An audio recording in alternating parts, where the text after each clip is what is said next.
Et salut à tous, on se retrouve sur Monster Train 2. On va se faire un petit tuto sur les Umbras. Donc, juste de finir justement les runs. Alors, pour moi, c'est un clan euh, qui est plutôt, comment dire, de soutien à un autre clan qui est déjà fort en fait. En lui-même, je trouve pas ça extraordinaire. Ah, désolé pour le bruit. Je trouve pas ça très extraordinaire. Euh, avec quoi ça combotte bien? Bah, du coup, avec un peu tout, mais par contre, dès qu'on a un clan qui est plutôt faible avec lui, ça devient très compliqué. Donc, à voir. Ah, attendez, je vais fermer la fenêtre parce que ça fait du bruit, j'arrive. Ok, bah c'est bon. Du coup, les Umbras, qu'est-ce qu'on a? On a le côté sbire, là. Donc, on met des petits sbires qui boostent nos créatures, et en fait, ça les mange. Donc, au début de votre tour, ça s'appelle un sous-bistre. Ajoute un sous-bistre ordinaire ou inhabituel à votre main. Chaque tour confère bouclier protecteur aux deux premières unités invoquées. Alors on va voir que ça, je vous le dis tout de suite, il y a une créature qui invoque deux sbires euh, justement à manger à chaque tour. Et le problème, c'est que si vous avez ça, bah, en fait, sur les deux sbires, c'est eux qui ont le bouclier divin. Donc vos créatures ne peuvent pas forcément en profiter, donc c'est pas dingue. Au début du combat, invoque un sous-bistre mineur à chaque niveau, c'est moyen, c'est très moyen. Par contre, déclenche gavage une fois de plus, c'est-à-dire qu'on mange deux fois les sous-bistres, c'est pas mal. Chaque fois qu'on joue un sous-bistre, on pioche une carte, c'est bien. Plus 2 de place au niveau central, intéressant. Vol de vie sur les unités, ça peut être tempo, ça peut être correct. Au début de votre. À chaque tour, la première mort d'un ennemi, vous ajoutez deux sous-bistres à votre main, ça c'est pas mal hein, pour en avoir. Là, ça fait un petit dégât, 200 points de dégâts quand vous en avez invoqué 20 à chaque niveau. Ça arrive qu'une seule fois.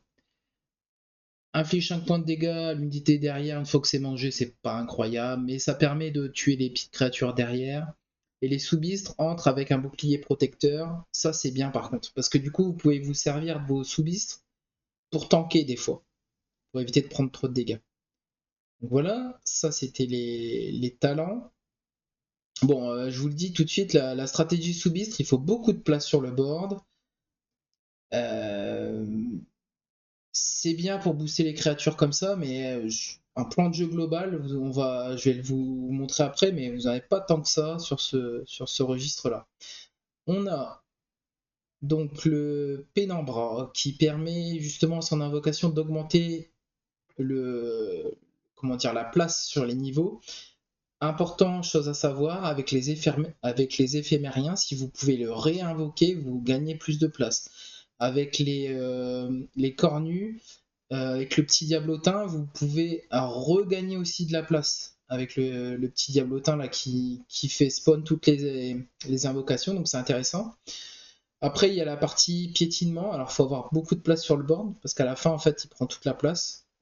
Donc, il faut up la place normalement, ce qui est mieux pour le poser. Après, il a 250-120 avec le piétinement. Bon, c'est un gros bébé, c'est intéressant. Et vous avez l'aspect, à chaque fois qu'il mange, il gagne des stats. Franchement, je trouve que celui-là, c'est le moins fou. Il y a des stratégies, mais c'est pas extraordinaire, quoi. Il a vol de vie 2. Il a pas piétinement. Bon. Après, peut-être un mélange des deux peut être intéressant, mais le problème, c'est qu'avec piétinement, vous avez pris beaucoup de place sur votre board, donc il faut trouver la place sur le board. Après, il y a beaucoup de sorts qui permettent d'augmenter la place sur le board en Umbra. C'est pour ça que je vous dis, c'est plus un clan complémentaire que par lui-même, il va pas faire des miracles. Alors après, le Pénambra, il fait quand même assez mal. Et on a le Primordium. Lui, en fait, c'est comme une créature qui mange. Donc en fait, lui, elle se fait manger. Donc n'oubliez pas que si vous boostez ses stats, quand elle est mangée, elle donne plus de stats, hein. Donc ça peut être intéressant. Ici, ah ouais, on a donc buffet 8 et après je crois que c'est buffet 12 de mémoire. Dans Monster Train 1, c'était comme ça. En fait, là, de ce côté-là, elle gagne les effets de statut. Alors faites attention parce que les effets négatifs, ils s'appliquent aussi. Donc c'est double tranchant. Donc vous avez des boucliers protecteurs. Ici, par contre, il n'y a rien de spécial, mais il peut être mangé plusieurs fois. Et le buffet, le dernier, en fait, il a des grosses stats d'attaque. J'aime bien celui-là. Après, il faut faire attention de ne pas avoir trop de trucs négatifs parce que quand ça mange, bah ça prend les trucs négatifs. Celui-là, j'ai pas trouvé de fonctionnalité parce que en fait, quand vous mangez, c'est très compliqué, c'est très situationnel. Ça peut être joué, je vous montrerai une stratégie après, mais bon, c'est pas fou. Et celui d'attaque, moi j'aime bien. En fait, j'aime bien ces deux-là. Voilà. Mais je préfère le pénombre hein, à choisir. Alors, qu'est-ce qu'on a? Tac, tac, tac. Alors, au niveau de rareté, on a effondrement de la mine, ça inflige 3 points de dégâts, fois X, un ennemi, et à chaque fois que vous effectuez une élimination, vous avez 2 points de mana. C'est vraiment. En fait, vous allez voir que dans cette classe, dans ce clan, vous allez beaucoup manquer de. Comment dire, de petits dégâts comme ça à distance, donc ça peut être joué. Après, ce qui est intéressant, c'est que si vous lui mettez, je sais pas, par exemple, plus 10 points de dégâts, et que vous avez plus de mana, vous pouvez le jouer gratuitement, puis ça vous redonne 2 points de mana. Ça peut être intéressant. La poussière prismatique, ça donne bouclier divin, bouclier protecteur. C'est vraiment, ça peut être vraiment intéressant. Hein. Si vous enlevez la destruction dessus, vous pouvez stacker des boucliers, vous protégez vos créatures. Alors, faites attention, hein. C'est vraiment défensif. Donc, si vous manque de l'attaque, tout ça, je sais pas si ça vaut le coup de prendre ça. On a échange immortel, donc ça j'aime pas du tout. Hein. Vol de vie 4, alors c'est intéressant, vol de vie. Hein. Mais le problème c'est que souvent nos créatures, c'est soit ils meurent. En fait, c'est pas évident le vol de vie. Il faut qu'il y ait beaucoup de PV. Donc c'est pas forcément facile à jouer, mais après ça donne Morte Braise 2, donc faites attention, hein, à la fin vous n'avez plus de mana quoi. Morte Braise en gros c'est un debuff, et le prochain tour vous avez moins de mana, donc faire gaffe.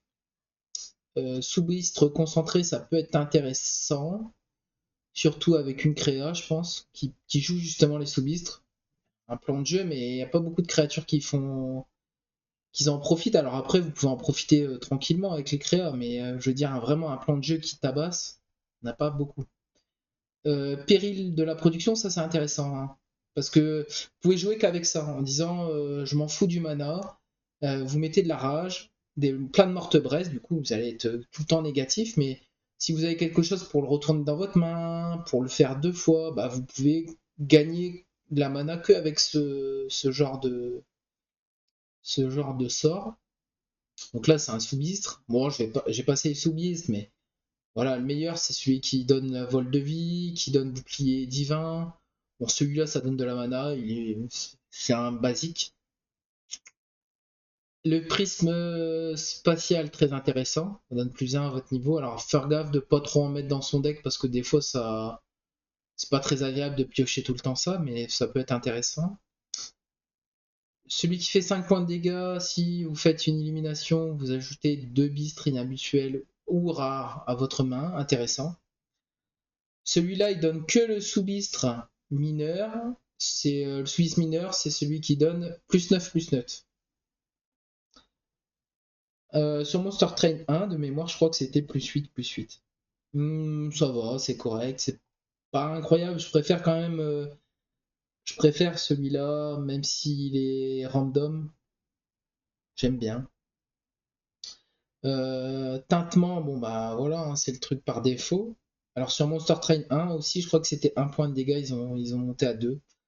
Quand vous faites une élimination, vous gagnez un sous-bistre. Bon, clairement ce sort-là, faut le EP. Hein. Juste comme ça, c'est pas fou.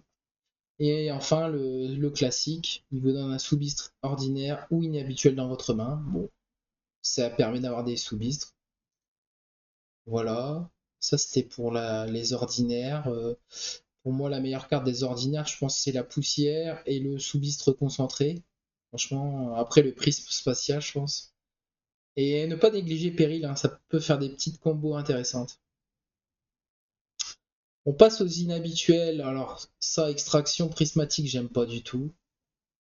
Je pense qu'il y a quelque chose à faire, mais c'est lent en fait. Le problème, c'est que vous devez piocher le sort, le faire pour X, pour gagner plus 5 fois, plus 5 fois l'attaque. Bon, genre, si vous le faites à 5, votre créature elle gagne que 25 d'attaque, c'est pas non plus une folie quoi. Bon, les sous-bistres, je passe, hein, je vous ai dit tout à l'heure. Alors, Festin déclenche. euh, En fait, vous déclenchez manger sur les créatures. Ça aussi, je trouve que ça manque de quelque chose en fait. En fait, ça serait un sort qui permettrait à une créature de manger. Ça serait beaucoup mieux. Alors, il y a une créature, celle-là, qui fait faim. Et en fait, dès que vous posez un sous-bistre, il la mange direct. Et ben, justement, ce sort-là, ça devrait être un buff sur une créature parce que juste un sort, généralement, vous allez utiliser un sort de votre main pour manger 3 pauvres créatures sur le board. C'est pas une dinguerie, quoi. L'automate. Ah oui, donc je vais d'abord faire les créatures. Ouais. Donc vous avez l'automate inerte, c'est-à-dire qu'il attaque pas, il a frappe multiple fois 1, et à chaque fois qu'il mange, il gagne combustion 1, combustible 1. Et en fait, chaque fois qu'il a des combustibles, il peut attaquer. S'il a plus de combustible, il attaque plus. Dans le Monster Train 1, avec l'extension, ça pouvait être intéressant. Maintenant, je le trouve, mais. Enfin, franchement, c'est. Je trouve ça nul. Enfin, je sais pas, j'ai pas trouvé de. J'ai vraiment du mal avec cette carte. Vous avez les deux là. Il y en a un qui fait vol de vie, un protection divin, bouclier protecteur. Bon, je confonds avec Kirsten, mais bon, c'est pas grave. Je préfère les deux. Dans les deux, c'est un peu pareil. À chaque fois qu'il mange, l'autre il gagne vol de vie, l'autre il gagne bouclier protecteur. Je préfère celui qui a bouclier protecteur. Parce que vol de vie, je vous ai dit, des fois, vous faites one-shot votre créature, elle avait 6 ou 7 de vol de vie, mais elle n'a pas pu s'en servir. Donc je préfère vraiment le bouclier protecteur. Après, vous pouvez avoir lui qui permet de doubler vos sous-bistres. Franchement, c'est pas très intéressant. Et le créateur de sous-bistres, je trouve qu'il est correct. Donc vous invoquez 2 sous-bistres, en fait, vos créatures elles gagnent +9/+9 à chaque tour en mangeant. Celle-là, elle est correcte. Le goinfre, pas fou, hein, je vous le dis, vraiment pas fou. Voilà. Pour moi, là, le meilleur dans les propositions de rareté inhabituelle pour les créatures, j'aime bien celui-là, bouclier protecteur. À la limite, si j'ai pas le choix, je prends celui avec vol de vie, mais après tout le reste. Ah si, créateur de sous-bistre, pardon, excusez-moi. Il est bien aussi. Mais tout le reste, je trouve ça vraiment. Lui là, gavage, restaure 10 PV, inflige 20 points de dégâts aux ennemis, ça peut être une AOE, ça peut être envisageable. Par contre, ça prend trop de place. Ça prend 3 de place, ça coûte 2. C'est vraiment très. Pas ouf ouf. On a le cannibaliste, donc vous sacrifiez un sous-bistre et vous en ajoutez 3 inhabituels dans votre main, donc à condition d'avoir la place sur le board. En fait, le problème c'est que bah, on est vite à court de place, donc voilà. Le cache de braise, ça peut être très très intéressant. Si vous jouez des sorts, il faut beaucoup. Toutes les classes qui vous demandent de jouer des sorts. Lunarien, non, pas forcément lunarien. Euh, Laserien, par exemple, le petit là qui donne l'instabilité, ça peut être intéressant d'avoir les braises. Avec les stygiens, tout ce qui est incantation, c'est intéressant d'avoir les braises. Après ça permet d'avoir du mana. Donc si vous avez beaucoup de mortes braises pour le prochain tour, si vous pouvez jouer avec cache de braise et puis avoir du mana grâce à ça. Bon, c'est une bonne carte, mais pas pour tout, pas avec tous les clans, quoi. D'ailleurs, c'est dommage, c'est que ce clan-là, il en profite pas tant que ça. Après, vous avez des trucs incroyables. En passif neutre, vous avez à chaque fois que vous utilisez un sort de destruction, vous gagnez 25 gold. Et bah, avec le cache de braise, vous pouvez être riche. Ça peut être intéressant. Forge de braise, c'est une créature qui vous permet d'avoir +2 à chaque tour. Bon, Franchement, je le pique jamais, c'est pas fou. Le moteur amélioré, c'est intéressant. Vous perdez une place, mais vous gagnez un mana tous les tours. Faites attention parce que c'est une classe qui demande beaucoup de place, donc perdre un point de mana, faut pas en avoir trop dans le deck, quoi. Connexion du néant, ça donne bouclier protecteur 2 et rage 6 et morte braise 3. Ça peut être intéressant dans une stratégie où vous en moquez des mortes braises. Faut des sorts qui génèrent beaucoup de mana. Type la cage de braise, type péril de production. C'est une carte bien, mais pas tout le temps. Effondrement, effondrement, ça peut être intéressant si vous jouez sur une ligne, mais le problème c'est que ça en profite pas tant que ça, les Umbras, de faire qu'une ligne. Parce que le problème de faire qu'une ligne, c'est que vous avez plus de place pour mettre des sous-bistres. Parce que de toute façon, quoi qu'il se passe, le board est limité à 7 places. Donc du coup, bien et pas bien.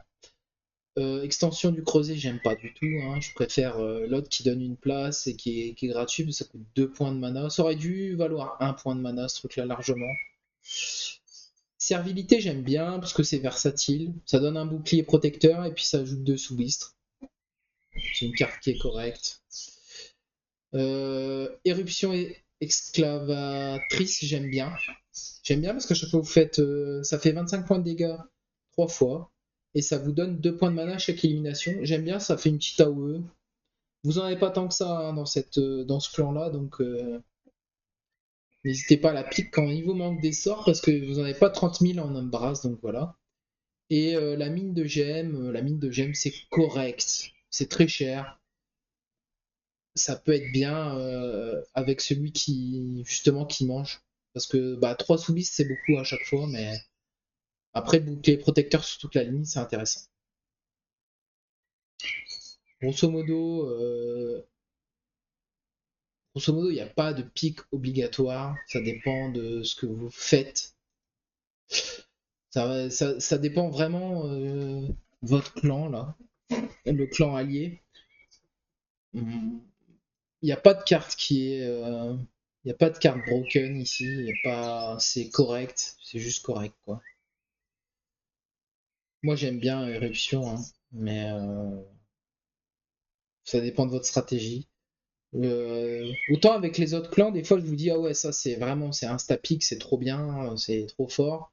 Autant là c'est moyen, voilà, c'est dans les rares. Par contre dans les rares il y a des trucs c'est vraiment extraordinaire. De toute façon c'est simple, qu'est-ce qui est extraordinaire? Niveau des créatures, les deux sont extraordinaires. Ça c'est une condition de victoire à lui-même. Si vous le faites manger, il peut devenir complètement débile. Si vous lui si vous lui donnez le piétinement, frappe multiple, voilà quoi, vous pouvez faire des trucs de zinzin. Le goinfre, c'est pareil.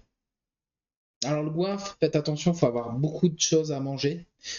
Alors, si je repense au Monster Train 1, avec l'extension, vous pouviez prendre l'essence de celui-là, le mettre sur celui-là. C'était incroyable. Parce que lui, à chaque fois qu'il mange, il gagne plus 2 définitivement d'attaque. Faites attention, il a peu de points de vie. Si vous l'avez trop tard dans la game, vous n'avez pas le temps de le scale, donc il est pas terrible. Il est vraiment à condition en fait. Mais il est bien sinon. C'est une bonne carte, mais. Donc les deux sont bien. Lui, même si vous le touchez à la fin, c'est pas grave. Par contre, lui, si vous le touchez un peu tard dans la run, pas le temps de le scale, il a que 25 PV, ça peut être compliqué. Ça, c'était pour les créatures. Et puis bon, celui-là, ouais. J'aime pas du tout, hein. Enfin, c'est trop compliqué à jouer. Après, si vous le réduisez à 1, c'est bien, mais il coûte 6, hein, attention, hein, faut les mettre les 6. Hein. Ça, c'était pour les créatures. Donc ici, on a Annihilation. Ça inflige 40 points de dégâts à l'ennemi en première ligne. Alors, ça peut être très très fort. Hein. Si vous déconnez sur la mana, ça peut être très très fort. Mais le problème de cette carte, et je trouve c'est un vrai problème, c'est que ça passe pas à l'unité d'après. L'excédent de dégâts, il s'arrête que sur la première unité. C'est ça qui est un peu dommage. J'aurais bien voulu que ça fasse un peu boule de neige. On a l'allumage qui est pas mal, hein. Vraiment pas mal, hein. Ne pas négliger l'allumage, ça vous permet de doubler votre mana. Donc ça peut être bien si vous enlevez la destruction, vous pouvez faire des dingueries avec ça. Justement délirer sur la mana. Le crampon, bah, le crampon il est extraordinaire avec justement le goinfre, même avec tout. Après, en fait, vous mangez 2 fois le sous-bistre ciblé, enfin 2 fois X. C'est, ça peut être une très bonne carte. On peut faire des dingueries avec ça, justement avec le goinfre. Après, c'est situationnel, c'est pas tout le temps non plus. Donc voilà. Donc là, c'est le sous-bis mineur. Ok, le haut le cœur, renvoie toutes les unités mangées dans votre main. Alors faites attention parce que si vous en avez trop, ça va dans votre pioche, hein. Donc ça pollue votre deck. Enfin, ça peut être, c'est bien et à la fois, faut pas en avoir trop. Faut faire un bon mix. C'est très fort avec lui, Made in Soubistre, justement parce que vous videz votre main, vous faites ça, lui il remange, il remange, il remange, il fait que manger, donc ça peut être très très bien. Ici, créer 3 copies d'un sous-bistralier, c'est une carte intéressante. En fait, vous remarquez que quand même les rares sont assez forts quand même. Lui, frappe multiple, morte braise 4, voilà. C'est une très bonne carte. Par contre, attention à la mana après, hein. Faut savoir. Des fois, vous pouvez en avoir un dans le deck sans avoir de choses sur la mana, parce que juste un, c'est bien. Ça donne multicast, c'est bien. Et la pierre d'Umbra, ça confère le piétinement, c'est très intéressant. Alors, piétinement, c'est par exemple si votre créature a fait 50 et que l'unité devant elle a 5 PV, ça fait 5 PV, puis après ça continue sur les ennemis d'après. C'est une très bonne carte, avec d'autres clans, avec son propre clan. C'est une bonne carte. Et carreau incandescente, moi j'aime bien cette carte. Donc là, en fait, au début, quand vous l'utilisez, ça inflige 40 points de dégâts à l'ennemi de la première ligne. Et ça ajoute une version plus puissante. Parce qu'en fait, ça fait x1, x2, x3, et je crois que ça va jusqu'à x4. Je suis pas sûr, j'ai un doute, mais je crois que c'est ça. Donc ça fait 4 fois 40 quand. En fait, ça la purge, puis après ça l'améliore. Et donc je crois que ça fait 4 fois 40, je crois, le max. C'est pas infini. C'est une bonne carte. Donc là, bah là, dans les rares, enfin, entre les inhabituels où c'est moyen bof et les rares, en fait, les rares, elles sont tous, franchement, elles peuvent être tous très très fortes. Hmm. La moins bonne des rares, je pense que c'est celle-ci. Et peut-être celle au-dessus, là, celle qui fait les dégâts. Grosso modo, voilà. Après, franchement, toutes les rares, elles ont. Mais je trouve que c'est très utilitaire comme classe. C'est-à-dire, ça c'est bien, c'est utilitaire, ça peut marcher avec beaucoup de clans. Ça c'est bien, c'est utilitaire, ça peut marcher avec beaucoup de clans. Voilà, en fait, c'est très ciblé, je trouve, comme clan. Ce qui le rend un peu moins bon que les autres, je trouve. Enfin, c'est mon avis. Au niveau des stratégies, bah, en fait, au niveau des stratégies, pour moi, bah, ça joue dans la rareté. En fait, il y a une stratégie goinfre, c'est une condition de victoire à lui-même. Donc, vous essayez bah, justement de le faire manger, de les faire manger, de les faire manger pour qu'il ait beaucoup d'attaques. Vous lui donnez piétinement, s'il a frappe multiple, rapidité, vous déglinguez des boards comme ça. Faites attention parce que contre les titans, il faut qu'il ait des points de vie. Il faut que vous trouviez la solution. Peut-être des boucliers divins ou des boucliers protecteurs, hein. C'est pareil. Mais peut-être avec ça, vous pouvez le protéger. Voilà. Mais c'est une stratégie à lui-même. Medine Soubistre, c'est une condition de victoire aussi à lui-même. Voilà. Dans le clan, voilà ce que vous avez en fait en réelle condition de victoire. Après, vous pouvez déconner sur la mana, mais le problème de déconner sur la mana, c'est que les sorts en X, c'est crampon, donc ça va souvent avec goinfre. Voilà. Après, vous pouvez jouer des stratégies toutes simples avec le gardien du creuset, plus le créateur de Soubistre, bah, ça vous fait une ligne qui est durement délogeable, qui est assez costaud. Après, ça fait pas énormément de dégâts, donc voilà. Bah, j'ai fait le tour en fait, hein. Je peux pas vous dire grand chose. Il n'y a pas de. de combos de fou dans ce clan. Après, moi j'aime bien. Avec Péril en production, vous pouvez faire des petites, euh, des petites bêtises. Surtout avec les sorts en X. Donc voilà. J'ai fait le tour. Ce que je pense de ce clan, c'est qu'il est clairement pas en haut de la liste, hein. Mais c'est un clan, disons, utilitaire. Utilitaire, après il a quelques conditions de victoire. C'est franchement, ouais. Si je devais le classer, je pense qu'il serait à peu près dans les C, si je faisais une tier list. Mais une fois que j'aurai tout fait, je ferai une tier list un peu des clans, pour vous donner un peu une globalité des clans. Sur ce, je vous remercie d'avoir regardé cette vidéo et je vous dis à bientôt. Salut, salut!